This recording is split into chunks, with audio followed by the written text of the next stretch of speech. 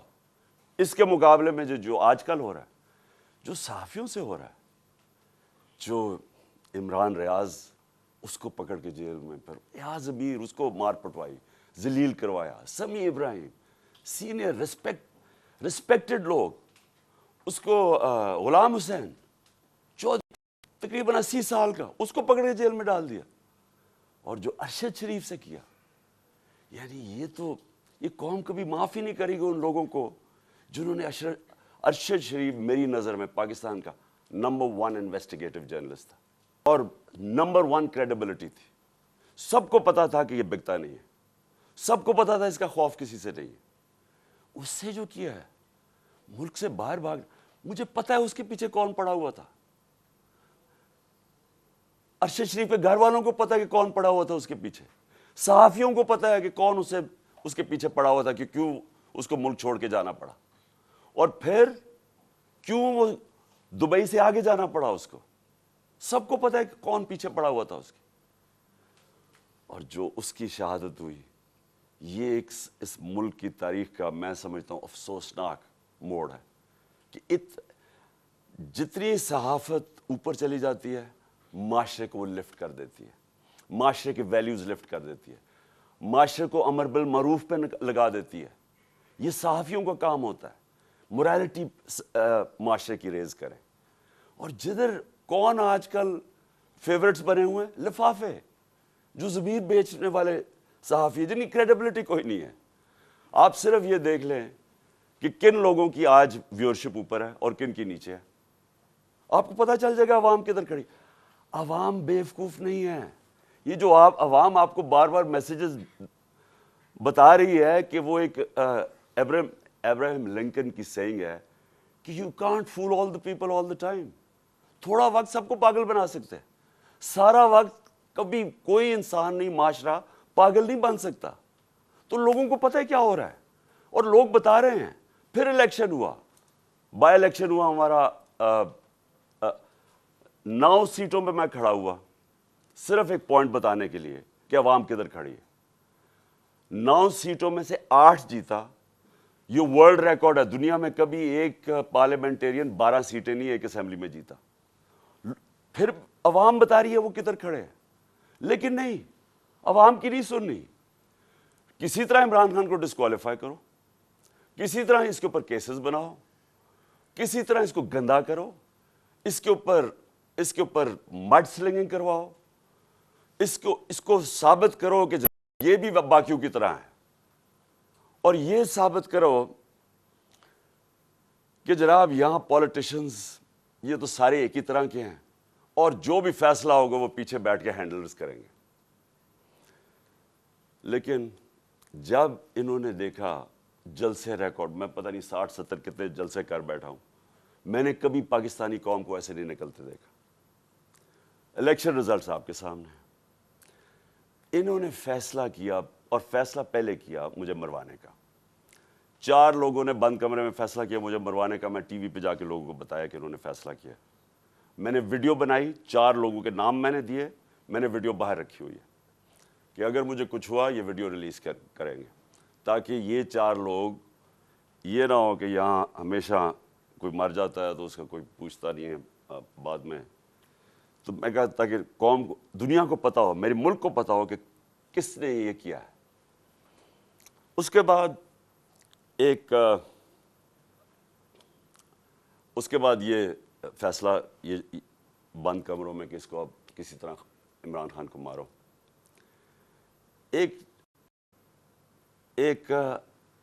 اچھا، اور مجھے خبریں کدھر سے آتی ہیں؟ اب میں یہ بھی آپ کو بتا دوں کہ مجھے کیسے پتہ چلتا ہے. ایک تو میں گورنمنٹ میں 3.5 سال رہا، میری ریلیشن شپس ہیں.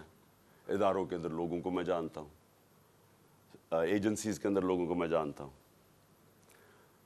ویسے جو اداروں کے اندر، سارے اداروں کے اندر جو باہری اکثریت ہے وہ سب متنفر ہے جو ہو رہا ہے پاکستان کے ساتھ، جو انہوں نے 6 مہینے میں کیا ملک کے ساتھ، جو مہنگائی کے اندر لوگوں کے حالات ہیں. معیشت نیچے جا رہی ہے، انڈسٹری نیچے جا رہی ہے، ایکسپورٹس نیچے جا رہی ہیں، ٹیکس کلیکشن نیچے جا رہا ہے، ریمیٹنسز نیچے جا رہی ہیں. جو کسان ہیں، جو ریکارڈ ہماری 17 سال میں گروتھ ریٹ تھی ایگریکلچر میں، زراعت میں 4.5%، وہ آج نیچے چلے گئے ہیں. تو لوگ ان سے تنگ ہیں، اور لوگ مجھے بتاتے ہیں کہ یہ کیا سازشیں چل رہی ہیں. تو دوسری انہوں نے سازش کیا کی، انہوں نے، اور اس کے اوپر اب میں آنے لگا ہوں، یہ جو ہوا، یہ جو مجھے یہ گولیاں لگی، یہ سازش کیا تھی. انہوں نے فیصلہ کیا کہ ایک ایسا سلمان تاثیر ٹائپ قتل کرو عمران خان کو. اس کے اوپر پہلے اسے کہو کہ جناب یہ اس نے مذہب کی توہین کی ہے یا توہین رسالت کی ہے. اس کے اوپر کوئی انہوں نے ٹیپس بنائی، انہوں نے وہ ریلیز بھی کی، وہ لوگ چلائے، اور وہ نون لیگ کے لوگ اس کو پروجیکٹ کرنا شروع ہو گئے. پتہ تھا مجھے کہ کون اس کو پروجیکٹ کر رہا ہے. ہمیں یہ اتنا آسان ہے آج کل کے زمانے میں پتہ چلوانا، کیونکہ یہ تو ڈیجیٹل ورلڈ ہے. آپ پتہ چلوا سکتے ہیں کہ کس اکاؤنٹ سے چیزیں پروجیکٹ کی جا رہی ہیں. تو یہ پہلے تو یہ پروجیکٹ کیا گیا کہ عمران خان نے دین کی توہین کی ہے. اس کے بعد پلان ان کا یہ تھا، جو انہوں نے کیا اس دن یہ وزیر آباد میں، کہ کہیں گے جی دینی انتہا پسند عمران خان کو قتل کر دیا جس طرح سلمان تاثیر کو کیا، کیونکہ اس نے کوئی مذہب کی توہین کر دی. یہ پلان بنا. میں نے یہ پلان جلسے کے اندر 24 سپٹمبر کو عوام کے سامنے رکھا، اور میں یہ چاہتا ہوں کہ یہ بالکل اسی اسکرپٹ کے اوپر ہوا جو کہ وزیر آباد میں ہوا. تو یہ پہلے ذرا میں چاہتا ہوں آپ سارے یہ ذرا ایک دفعہ دیکھیں کہ یہ ہوا کیا تھا، یہ میں نے کیا کہا تھا 24 سپٹمبر کو. اور دوسری کوشش کر رہے ہیں، پہلے سے ان کا پلان بنا ہوا، میں آپ سب کو پہلے بھی بتا چکا ہوں. 4 لوگوں نے بند کمرے میں فیصلہ کیا مجھے مروانے کا، اور وہ لوگ ابھی بھی اس سازش پر لگے ہوئے ہیں. انہوں نے دونوں مریم جو جھوٹ بولنے کی پی ایچ ڈی دونوں کے پاس ہے، ان کو اور جاوید لطیف کو، انہوں نے ان سے پریس کانفرنس کروائی، اور پریس کانفرنس کروائی ایسی کہ عمران خان خدا نخواستہ اس نے مذہب کی توہین کی ہے. اور پھر ان کی کوشش ہے کہ اس کی وجہ سے اگر کوئی بھی میرے اوپر واردات ہو تو کہیں گے جی مذہبی جنونی نے کر دیا، کہیں گے کہ جی کوئی دینی انتہا پسند ہے اس کو مار دیا. یہ ان کا پلان ہے. لیکن میں آج آپ سب کو کہہ رہا ہوں، سارے پاکستان میں پھر رہا ہوں، مجھے اپنی جان سے زیادہ مجھے پاکستان کی آزادی کی فکر ہے. 24 سپٹمبر یہ جلسے میں نے کہا، پلان کا مجھے پتہ چل گیا تھا. اور یہ جو وزیر آباد ہوا، اب میں آپ کو وزیر آباد پہ آتا ہوں کہ یہ ہوا کیا. انہوں نے لانگ مارچ، ہم جلسے کرتے ہوئے ہم نے لانگ مارچ کا فیصلہ کیا. لانگ مارچ سے ڈر گئے. پبلک انہوں نے دیکھ لی تھی کہ ہمارے ساتھ ہیں، اور انہیں پتا تھا کہ میں نے اب جو غلطیاں کی تھی پچھلی باری، اور مجھے پتا چل گیا تھا ان کا پلان ہے، میں نے اب ایک اور پلان بنایا ہوا تھا. اور میں آج یہ ابھی اینڈ میں آپ کو بتاؤں گا کہ مارچ کا کرنا کیا ہے. لیکن مجھے پتا تھا کہ جو عوام نے نکلنا ہے اس باری، چاہے یہ جتنی مرضی پولیس بلا لیں، چاہے رینجرز بلا لیں، چاہے ٹیئر گیسنگ شیلز تیاری کر لیں، جب عوام کا سمندر نکلتا ہے، وہ کہتے ہیں no power can stop an idea whose time has come. جب ایک نظریے کا وقت آ جاتا ہے اس کو کوئی نہیں روک سکتا پھر. تو ان کو، مجھے پتا تھا کہ اسلام آباد میں، اور انشاءاللہ یہ میں ثابت کروں گا، اتنی پبلک نے آنا ہے کہ اس ملک کی تاریخ میں کبھی پبلک اتنی نکلی نہیں ہے. اور وہ یہ بھی خوفزدہ تھے, ہیں بڑے بزدل. آپ کو پتہ ہے کرپٹ لوگ, دو قسم کے لوگ بڑے بزدل ہوتے ہیں, ایک ظالم اور ایک کرپٹ. یہ ہمیشہ بزدل ہوتے ہیں. کرپٹ اس لیے کہ انہوں نے پیسہ بچانا ہوتا ہے, کیونکہ انہوں نے چوری کا پیسہ بنایا ہوتا ہے. سارا وقت ڈر ہوتا ہے کہ کہیں چوری کا پیسہ نہ چلا جائے, اور وہ پھر اس پیسے کو بچانے کے لیے ہر انتہا پہ جاتے ہیں. اور دوسرے جو ظالم لوگ ہوتے ہیں, ظالم ہمیشہ بزدل ہوتا ہے کیونکہ وہ ڈرپوک ہوتا ہے, وہ ظلم کرتا ہے لوگوں پہ. اب 3 لوگوں نے یہ پلان بنایا, اور مجھے کیسے, اچھا یہ وہ 3 لوگ نہیں ہیں جو 4 لوگوں کے میں نے نام پہلے بتائے تھے جنہوں نے پہلے فیصلہ کیا تھا, جن کے اوپر میں نے ٹیپ بنائی. یہ 3 اور ہیں. مجھے کیسے پتا چلا؟ مجھے پھر اندر سے لوگوں نے بتایا. ایک دن پہلے, وزیر آباد سے پہلے, انہوں نے جب دیکھا کراؤڈز بڑھتے جا رہے ہیں, اور ایسے کراؤڈز کے کبھی پاکستان میں نظر نہیں, جی ٹی روڈ کے اوپر, انہوں نے پلان بنایا مجھے مارنے کا. اور یہی اسکرپٹ, دینی انتہا پسند کچھ کرے گا, عمران خان تو بڑا دین کے خلاف ہے, اس سے تو اسلام دشمنی کوئی نہیں ہے. یہ تو یہ پلان بن گیا. اور 3 لوگوں نے بنایا. سب سے پہلے رانا ثناءاللہ. رانا ثناءاللہ نے کیوں بنایا؟ کیونکہ رانا ثناءاللہ ایک قاتل ہے. رانا ثناءاللہ اور شہباز شریف نے جب ماڈل ٹاؤن میں وہ 12 لوگوں کو قتل کیا تھا اور 70 لوگوں کو گولیاں لگی تھی, سب کے سامنے نہتے لوگوں کے اوپر گولیاں چلائی تھی ماڈل ٹاؤن. وہ کیوں چلائی تھی؟ کیونکہ طاہر القادری نے 1 سال پہلے پیپلز پارٹی کی گورنمنٹ کے اندر لانگ مارچ کی تھی, اور یہ ڈرے ہوئے تھے آتے ساتھ ہی, کیونکہ اس نے کہا میں پھر کروں گا نون لیگ کی گورنمنٹ میں. یہ ڈرے ہوئے تھے. انہوں نے وہ جو ظلم کیا وہاں ماڈل ٹاؤن میں, یہ دونوں شہباز شریف اور رانا ثناءاللہ, اور یہ کیا کہنا چاہتے تھے؟ یہ پیغام دینا چاہتے تھے, خوف طاری کرنا چاہتے تھے کہ کہیں وہ اسلام آباد نہ آ جائے اور وہ پبلک نہ نکل آئے. تو انہوں نے وہاں لوگوں کو قتل کیا. یہ رانا ثناءاللہ, اس نے یاد رکھے لانگ مارچ سے بچنے کے لیے لوگ قتل کروائے تھے ماڈل ٹاؤن کے. اسی رانا ثناءاللہ کے اوپر عابد شیر علی, ان کے منسٹر کے باپ نے کا 18 قتل کیے. اس نے قبضہ گروپ اور ہر قسم کی 2 نمبر کام کرتا ہے فیصل آباد میں, سب فیصل آباد جانتا ہے اس کو. تو ان کے اس کے لیے کوئی جان, انسانی جان کی اہمیت نہیں ہے. ان کے لیے صرف اپنے مقصد اور پیسہ اور چوری. دوسری طرف شہباز شریف کے اوپر ہیومن رائٹس واچ کی رپورٹ ہے, یا ایمنسٹی انٹرنیشنل کی رپورٹ ہے, 1990 یعنی 1997 میں جب چیف منسٹر تھا اور 99 تک جب چیف منسٹر رہا, اس نے کوئی 900 قتل کروائے تھے پولیس مقابلے میں.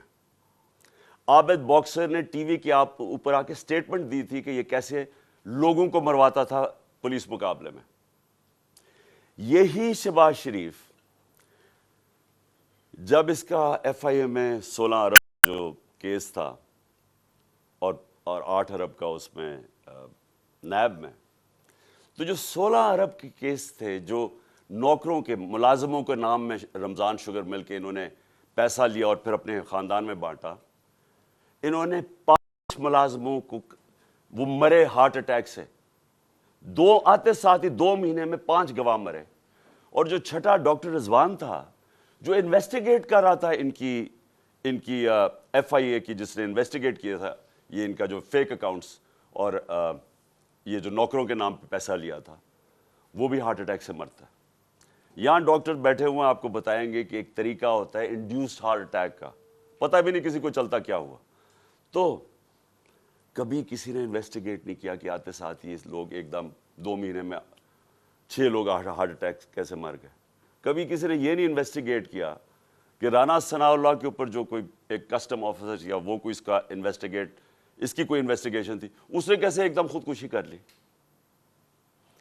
اس کے بعد یہ 2 انہوں نے اس پلان کے اندر یہ شامل ہوئے, اور ساتھ مل گیا ان کے میجر جنرل فیصل. کیوں فیصل؟ اس لیے مل گیا, ایک تو ڈرٹی ہیری کہ اوپر وعدہ کر کے آیا تھا کہ فکر نہ کرو میں ان کو ٹھیک کرتا ہوں, آپ میرے پہ چھوڑ دیں, میں ان کو اس پارٹی کو ٹھکانے لگاتا ہوں.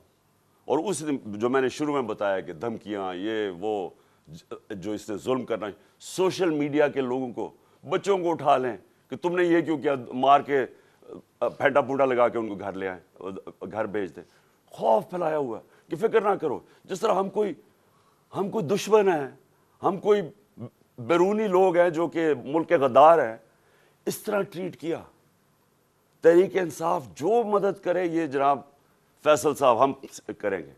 اور اس نے کیا کیا, پہلے شہباز گل, اس کو اس نے اٹھایا, ٹارچر کیا,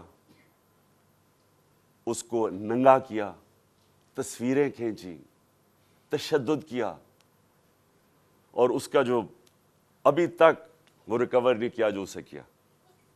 اس کے بعد وہ ایک سلمان فاروقی جرنلسٹ, اس کو پکڑ کے وہی ننگا کر کے, جمیل فاروقی, اس سے وہ ہوا. پھر اعظم سواتی سے جو ہوا, اور اعظم سواتی کا ریئیکشن جو آیا, اور جو اعظم نے کھل کے اس کا نام لیا, اس سے پہلے تو کوئی نام ہی ڈرتے ہوئے جنرل فیصل کا نہیں لیتا تھا. اعظم سواتی اس جگہ پہ پہنچ گیا کہ اس نے کہا کہ اس سے بہتر ہے کہ میں مر جاؤں, جو انہوں نے مجھے ذلیل کیا ہے. بچوں, اپنی پوتی اور پوتوں کے سامنے مارا 75 سال کے آدمی کو. پھر اس کو حوالے کیا انہوں نے یہ ایف آئی اے نے حوالے کیا اس کے جنرل فیصل کے لوگوں کو. اس نے پھر اس کے اوپر ننگا کر کے اس کو ذلیل کیا اور مارا. اعظم سواتی نے کھل کے سامنے آ گیا, عدالت میں جا کے چیف جسٹس کو کہہ رہا ہے, سینٹ میں, انٹرنیشنلی ساری دنیا کے اندر پاکستان بدنام ہوا, پاکستان کی فوج بدنام ہوئی. کیا آیا کہ جی ایک سینیٹر کو تشدد کیا گیا اس لیے کہ اس نے فوج کی تنقید کر دی. جمہوریت کا مذاق اڑا ساری دنیا میں. اب وہ ایشو بیٹھ نہیں رہا اعظم سواتی کا, وہ آگے لے کے جا رہا ہے. اعظم سواتی کھڑا ہو گیا, عدالت میں جا رہا ہے, اور ساتھ ہمارا اب یہ مارچ نکل آئی تو فیصل ان کے ساتھ مل گیا. ان تین نے فیصلہ کیا مجھے قتل کرنے کا. اور پھر ہوا کیا, اب میں آپ کو ڈیٹیلز دیتا ہوں. اس دن ہوا کیا, اس دن میں جب کنٹینر پہ تھا تو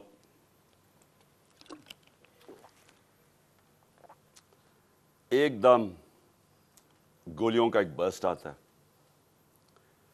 میری ٹانگ پہ گولیاں لگتی ہیں, میں گر جاتا ہوں. اور جب میں گر رہا ہوتا ہوں تو دوسرا برسٹ آتا ہے. یہ ایک برسٹ ادھر سے آتا ہے اور دوسرا برسٹ آگے سے آتا ہے. 2 آدمی تھے, اور جب میں گر رہا ہوتا ہوں تو میرے اوپر سے گولیاں جاتی ہیں. یعنی کہ اگر یہ سنکرونائز کر دیتے, میرے خیال میں اس میں نے بچنا ہی نہیں تھا. اگر یہ دونوں جو میرے انہوں نے اکٹھے اگر مارنا تھا تو اس نے ادھر سے مارنا تھا, تو یہ تو جدھر سے اس نے مارنا تھا اس نے بچنا ہی نہیں تھا, کیونکہ سامنے سے مارنا تھا, وہ سائڈ سے مارنا تھا. تو جب میں گر رہا تھا تو اوپر سے گولیاں گئیں, اور پھر بھی کیونکہ میں گر گیا تھا, میرے خیال میں اس نے سوچا ہوگا, اوپر جو بیٹھا ہوا تھا اس نے سوچا کہ اب یہ مر گیا, اور وہ وہاں سے چلا گیا. اب جو چیز سمجھنے کی ہے وہ یہ کہ ایک تو پکڑا گیا جنونی, اس کو کہا جی یہ تو بڑا کوئی دینی جنونی, کوئی انتہا پسند ہے. یہ انتہا پسند نہیں ہے, اس کے پیچھے پورا پلان تھا. یہ پلان پورا ہم اب انکور کریں گے, اور میں آپ کو بتاؤں اس کے ساتھ اور لوگ ملوث ہیں, اور یہ پلان اب کا نہیں پہلے کا بنا ہوا ہے. اور وہ جو اصل لوگ ہیں جنہوں نے وہاں سے گولیاں چلائی تھیں, جنہوں نے اصل میں اس کا پھر بھی میں بچ جاتا, انہوں نے مارنا تھا, اور یہ آدمی اور ہمیں نقصان پہنچاتا. 2 ہیرو نہ نکل آتے. ایک تو شہید معظم, میں اس کو آج سلام پیش کرتا ہوں, 2 بچوں کے ساتھ گیا ہوا, وہ میری اور دوسرا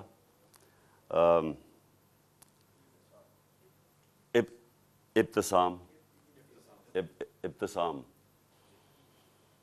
جس طرح اس نے پکڑا اور جس طرح اس کی اگر دلیری نہ ہوتی تو اس نے بس مارنے تھے وہاں، تو اور تباہی کر سکتا تھا۔ 11 لوگوں کو گولیاں لگی اور ایک ہمارا معظم شہید ہوا۔ اب ہم نے ایف آئی آر رجسٹر کرنے کی کوشش کی ہے، سب ڈرتے ہیں کیونکہ کئی ادارے یہ قانون سے اوپر ہے۔ یہ میں آج آپ کو بتا دوں، 2 راستے اب اس قوم کے سامنے، یا ایک پرامن انقلاب آئے گا اور یا خونی انقلاب آئے گا، اور تیسرا راستہ نہیں ہے، کیونکہ میں نے 6 مہینے میں اس قوم کو جاگتے دیکھا ہے۔ قوم کھڑی ہو گئی ہے۔ یہ جو شعور کا جن ہے یہ بوتل سے نکل آیا ہے، یہ اندر نہیں جانے لگا۔ اب فیصلہ صرف یہ کر لیں کہ ہم پرامن طریقے سے اس ملک کے اندر چینج لے کے آئیں گے، جو کہ بیلٹ باکس کے ذریعے آئے گا صاف اور شفاف الیکشن کے لیے، یا وہ جو ایران میں ہوا تھا ہوگا، تباہی ہوگی، جو سری لنکا میں لوگ سڑکوں پہ آ جائیں گے، کیوس ہوگا۔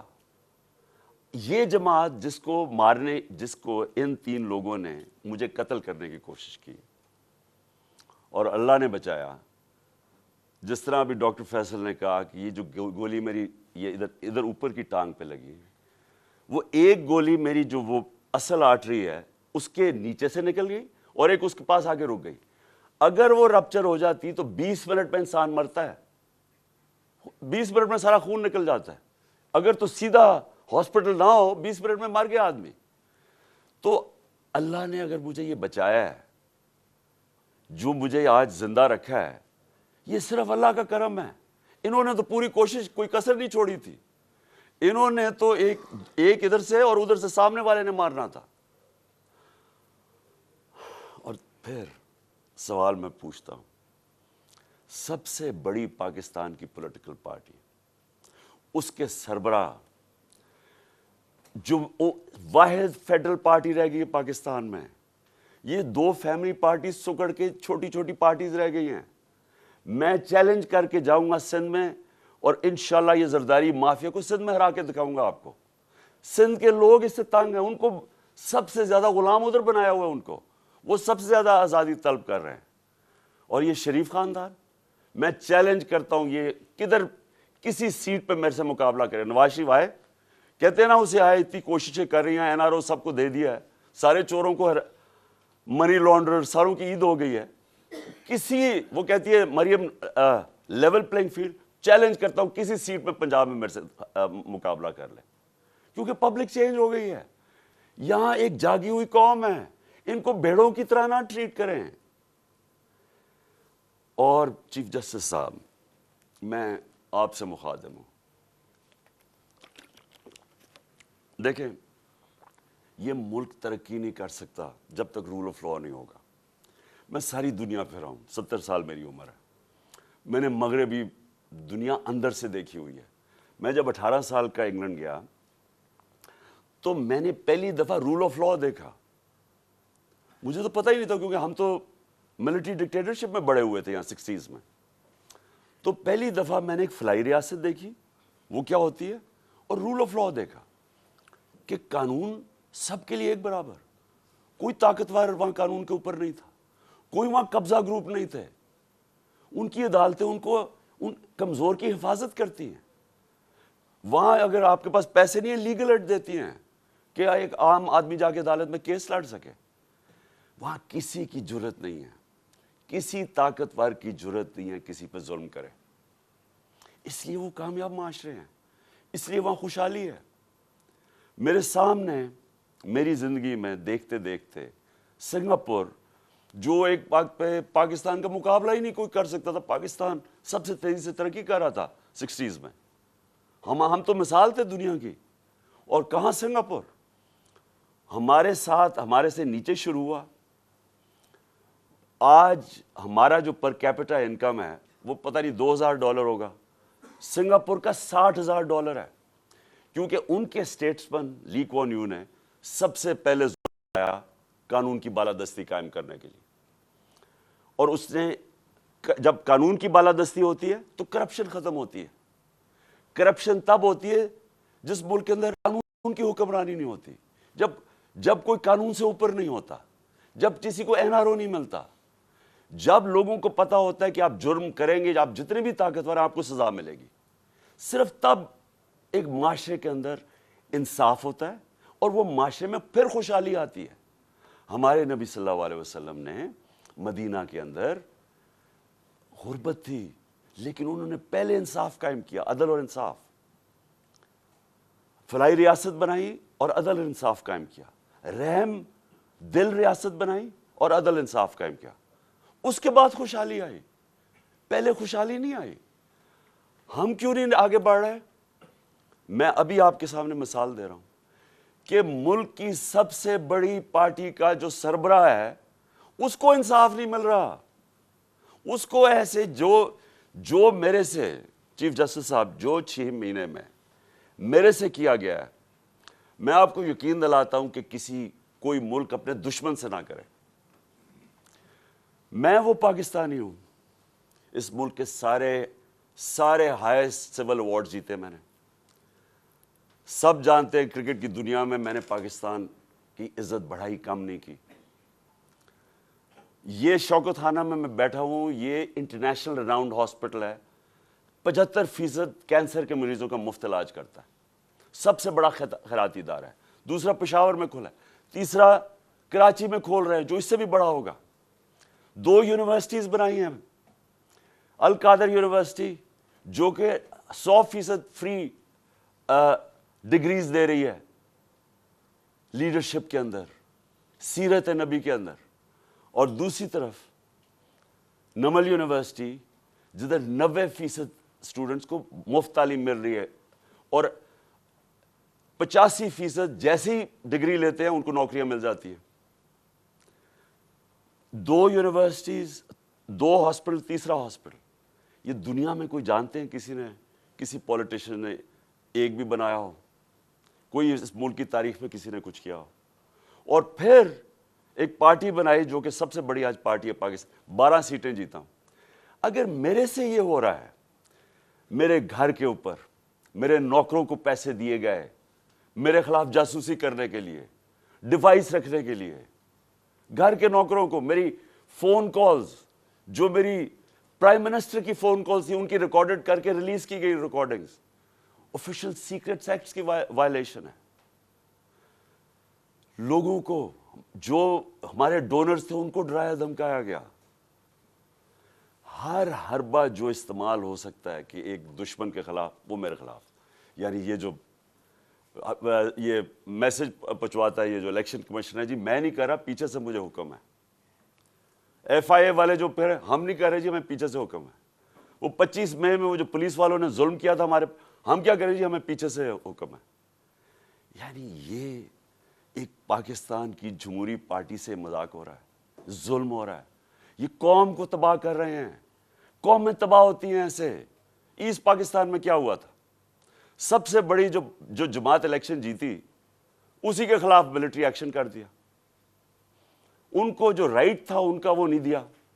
میں 18 سال کی عمر میں انڈر 19 میچ کھیلنے گیا ادھر, مارچ 1971. یہاں پریس سینسرشپ تھی, مجھے تو پتہ ہی نہیں تھا کہ کتنی نفرت ہے وہاں. کیوں نفرت تھی وہاں؟ کیونکہ ہم ان کو رائٹ نہیں دے رہے تھے. وہ الیکشن جیت گئے ہیں, ان کا پرائم منسٹر ہے. یہاں فیصلہ ہوا جی نہیں, ہم نے ان کو نہیں بننے دینا, اور ہم نے اس کے خلاف ملٹری ایکشن کر ملک توڑ دیا. اسی اس پاکستان میں اپنے پاکستانیوں آپ کو بتانا چاہتا ہوں کہ 18 سال کے بعد, یہ 71 تھا, 18 سال کے بعد میں پاکستان ٹیم کیپٹن ایک بنگلہ دیش ایک ایگزیبیشن میچ کھیلنے گیا ہندوستان کے خلاف. دو ایگزیبیشن میچز تھے. وہ 2 میچز ہم جیت گئے, وہ 2 میچ سیریز جیت گئے. میرے پاکستانیوں, وہاں جدھر نفرت تھی پاکستان سے 1971 میں, کیونکہ ہم ان کو رائٹ نہیں دے رہے تھے, انصاف نہیں کر رہے تھے, 50,000 لوگوں کا اسٹیڈیم ایک ہی نعرہ مار رہا تھا, پاکستان زندہ باد, پاکستان زندہ باد. ہوٹل سے جدھر ہمارا ہوٹل تھا اور جدھر اسٹیڈیم تھا, اسٹیڈیم سے ہوٹل تک لوگ سڑکوں پہ لائنوں پہ کھڑے ہوئے تھے, پاکستان زندہ باد. تو میں نے تب مجھے پتا چلا یہ کتنی بڑی ٹریجڈی ہے کہ ہم نے کتنا ظلم کیا ان لوگوں کے ساتھ جو ہمیں چھوڑنا نہیں چاہتے تھے، لیکن ہم نے ان سے انصاف نہیں کیا. اب وہی کرنے جا رہے ہیں، سب سے بڑی پارٹی کو دیوار کے ساتھ لگا رہے ہیں اور اس کے لیڈر کو قتل کر رہے ہیں، کوشش کر رہے ہیں. کیوں؟ کیونکہ یہ چوروں کا ٹولہ اوپر جو بٹھا دیا ہے، ہم بھیڑ بکریاں مان نہیں رہے ان کو، اس لیے قتل کرو اس کو، جو ملک کی سب سے بڑی پارٹی ہے، تاکہ اگر عمران چلا جائے گا تو پارٹی تتر بتر ہو جائے گی. جو پارٹی فیڈریشن کو اکٹھا رکھ سکتی ہے وہ تو صرف تحریک انصاف ہے. ملٹری، اگر ملٹری اب ملک کو اکٹھا رکھ سکے تو ایسٹ پاکستان نہ ٹوٹتا. پولیٹیکل پارٹیز ملک کو اکٹھا رکھتی ہیں، ملٹری مدد کرتی ہے. یہ الٹا جا رہا ہے. یہ پھر کوئی تاریخ نے، ہم نے کچھ نہیں سیکھا. کیا ہوگا؟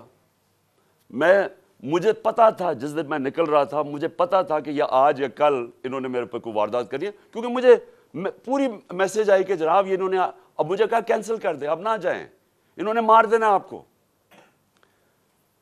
پہلے تو میں نے سوچا کہ کیا یہ واقعی کریں گے، کیا یہ واقعی یہ کر لیں گے کہ یہ ایک ملک کی، ایک قوم کو نقصان پہنچائیں گے اپنے چھوٹے چھوٹے مفادات کے لیے، وہ اپنے پیسے بچانے کے لیے. کیونکہ ان کو سارا ڈر یہ ہے کہ اب یہ جو چوری کا پیسہ ہے، یہ جو NRO ہے ہم نے جو لے لیا ہے، اب کہیں عمران خان آ کے اس کو ریورس نہ کر دے بس.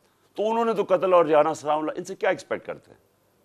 لیکن یہ جو فوج کا جنرل، یہ ان کے ساتھ مل کے، اور یہ جو ہمارے سے ہوا ہے 6 مہینے، میں اپنی قوم سے سوال پوچھتا ہوں کہ کیا ہم، اب ہمارا اب یہ سوال ہے، ہم نے اپنے آپ سے پوچھنا ہے، کیا ہم نے ایسے ہی رہنا ہے یا ہم نے اپنی تقدیر بدل کے آزاد ہونا ہے؟ آزادی کے لیے قربانیاں دینی پڑتی ہیں. مجھے پتا تھا کہ انہوں نے واردات کرنی ہے، مجھے پتا تھا ایک یا اس دن ہونی تھی یا اگلے دن ہونی تھی. لیکن میرا یہ ایمان ہے کہ اگر آپ ان چوروں کی غلامی کے نیچے رہنا، اس سے بہتر ہے زندہ نہ رہو. میں یہ طے کر کے آیا، اور میں جیسے ہی ٹھیک ہوں گا میں پھر نکلوں گا سڑکوں پہ، پھر میں کال دوں گا، پھر اسلام آباد کی میں کال دوں گا.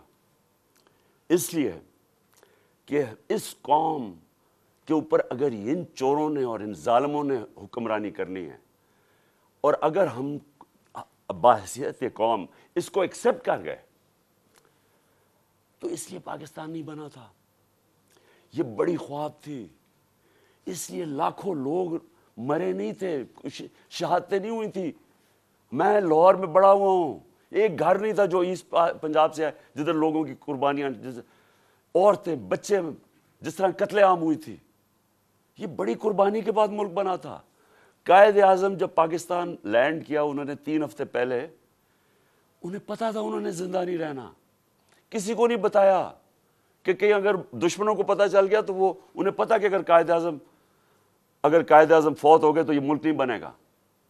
کسی کو پتا نہیں چلنے دیا. اور 3 ہفتے پہلے لینڈ کرتے ہیں کراچی، تو ایڈمرل جو ان کا اسسٹنٹ تھا اسے کہتے ہیں، میں نہیں سمجھتا تھا کہ میری زندگی میں پاکستان بنے گا. اس لیے نہیں بنا پاکستان کہ چوروں کی ہم غلامی کریں، یہ ظالموں کی جو لوگوں پہ تشدد کرتے ہیں. آپ کو پتہ ہے اعظم سواتی کو جب اس کے اوپر تشدد کر رہے تھے، اسے کیا کہہ رہے تھے کہ یہ عمران خان کو بتاؤ کہ اس کو ہم اس طرح ننگا کر کے ماریں گے. یہ ہمارے لوگ ہیں، یہ اس ملک کی سیکیورٹی کے لیے ہیں، اور یہ اس کو کہہ رہے ہیں اس کو کہ عمران خان کو پیغام دو کہ اس کو اس طرح ہم ننگا کر کے ماریں گے. پنڈی کا وہ مسٹر وائی جو ملتان کا ہے، مسٹر وائی بیٹھا ہوا ہے، وہ ہمارے ایم پیز کو بلا کے کہہ رہا ہے کہ دیکھو یہ پی ٹی آئی کی کوئی فیوچر نہیں ہے، اور عمران خان کو تو ہم نے وہ کرنا ہے جو اعظم سواتی سے کیا. یعنی یہ ہمارے لوگ ہیں. جنرل باجوہ جاگیں، یہ ملک تباہی کی طرف جا رہا ہے. یہ اگر آپ نے ان کے اوپر کالی بھیڑوں پہ ایکشن نہ لیا، یہ نفرتیں بڑھتی جائیں گی، یہ قوم ٹوٹنے کی طرف جائے گی. عمران خان کو جب اللہ نے لے کے جانا ہے میں تو تیار ہوں اس کے لیے. ملک کا سوچیں, اپنی ذات سے نکل جائیں باہر کہ جی چھوٹے چھوٹے مفادات کے لیے, اپنی ذات کے لیے, یہ چوروں نے تو اپنے پیسے کے لیے, ہم اپنے ملک کو قربان کر رہے ہیں. جو لوگ سڑکوں پہ ہیں ان کی شکلیں دیکھیں, ان کی آنکھیں دیکھیں, آپ کو نظر آئے گا کہ یہ تلاش میں ہے کہ وہ پاکستان جدھر یہ آزادی سے رہیں, جدھر کوئی کسی کو اجازت نہ ہو کہ کمزور کے اوپر کوئی ظلم کرے.